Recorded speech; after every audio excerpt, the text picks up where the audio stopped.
हाँ भई, जैसे ही स्कूल शुरू होती है कुछ ना कुछ तो नया रोज़ का रोज़ कुछ ना चाहिए रहता। तो अब बच्चों को चाहिए था कि मम्मा कुछ चीज़ें हैं जो मिस हो रही है पाउच में। आई सेड ओके चलो चलते हैं स्टेशनरी की दुकान से लेते हैं। नहीं, स्टेशनरी की दुकान नहीं जाना मम्मा कहीं और जाना। तो मैंने कहा चलो ठीक है देख लेते हैं कहाँ जाना है। तो देखना है कि डीआईवाई। मैंने कहा कि बेटा सारी चीज़ें तो बाहर भी मिल जाएगी। नहीं, जो चीज़ें डीआईवाई में मिलेगी ना वो कहीं नहीं मिलेगी क्योंकि it's a place of aesthetic. Oh my God! मतलब कि इसकी अभी इसकी क्या ही बोलूँ मैं, क्या है होता है ये एस्थेटिक? मैंने कहा चलो ठीक है देख लो आप लोग को जो चाहिए तो मैं भी देखने लगे काफ़ी चीज़ें सच में काफ़ी एस्थेटिक है और काफ़ी वाइब्स आ रहा था। ये एक्चुअली मेरी बात नहीं है, ये मेरे बच्चों ने मुझे सिखाया कि मामा कुछ वाइब्स आनी चाहिए वाइब्स कुछ चीज़ें ऐसी होती हैं जिससे वाइब्स आती हैं। मैंने बोला इसकी इसकी अब आप समझ गए ना मतलब हमारे टाइम पे हमें कोई वाइब्स नहीं थी, कुछ नहीं था। जो मिलता था, जैसे मिलता था हमने रखा।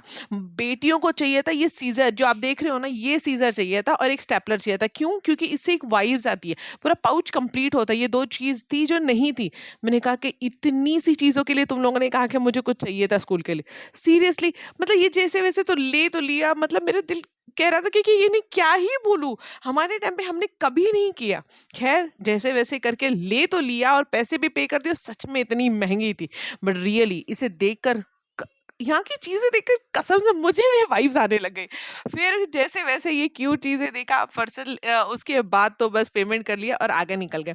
फिर कहा कि मम्मा फरसन भी तो लेना है ना टिफ़िन में रोज़ पैकिंग के लिए तो हाँ, कहा चलो, चलो चलते हैं। जाके देखा कि 1-2 चीज़ लेना नहीं देख रहे हो काउंट कैसे कर रहे हैं मामा बराबर चीज़ें आ गई है। हाँ, भई बराबर चीज़ें आ गई बस ले लिया और हम तीनों निकल पड़े अपने घर के लिए। Bye bye.